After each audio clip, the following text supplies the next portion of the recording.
how does being part of that network justify being shot?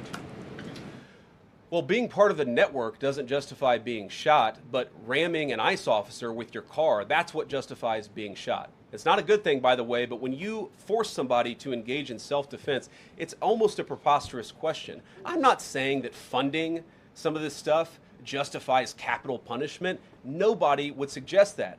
The reason this woman is dead is because she tried to ram somebody with her car and that guy acted in self-defense. That is why she lost her life, and that is the tragedy. Now, there may be other violations of the law and other penalties that are associated with those violations of the law. For example, if you are funding violence against our law enforcement officers, I'm not a prosecutor. My guess is that's not the sort of thing that earns capital punishment, but it should sure as hell earn you a few years in prison if you're funding the effort to try to assault our law enforcement officers.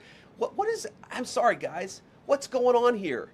You guys are meant to report the truth. How have you let yourself become agents of propaganda of a radical fringe that's making it harder for us to enforce our laws? You just asked me a question that presumed that the reason why this woman died is because she was engaged in legitimate protest. She tried to run somebody over with her car, and the guy defended himself when that happened. Next question. The investigation is still ongoing. I said next question. Mr. Vice President,